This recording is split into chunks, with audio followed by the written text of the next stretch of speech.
I'm gonna show you something really funny. So this is how the interface comes in the box. When you open it, the interface is in between these two things. So you pull it out like this, and it's in between these two things, right? And there's nothing else inside the box, just the manual. And so the interface is in between these two things, and I've seen people complain online that it doesn't come with a cable. But if you flip it around, the cable is inside this thing. So stop complaining, it does come with a cable. Just check the box. I was very confused as well. Where is my damn cable?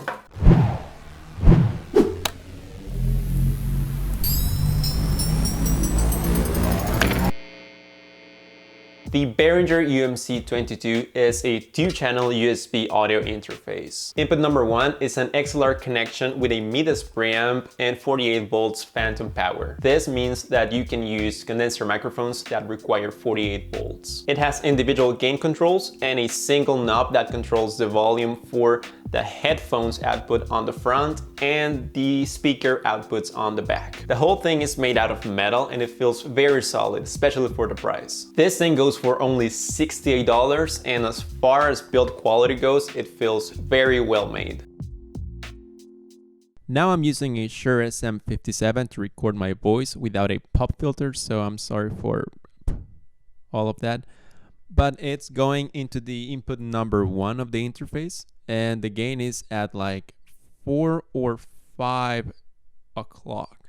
So it's almost all the way up, and I'm clipping at like 80% in my DAW. So it needs quite a lot of gain to power this mic. But yeah, I think that's normal for this microphone. So sounds good.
I think the audio quality of this thing is great. I haven't had any issues with latency either. You can get the latency very low on your DAW without any problems. The big deal breaker for most people will be that this interface is not 24 bits, it is 16-bit. There's actually nothing wrong with 16-bit audio. The standard format for music distribution is actually WAV files at 44.1 Hz 16-bit. The big difference is that you get less headroom than if you were recording with 24 bits.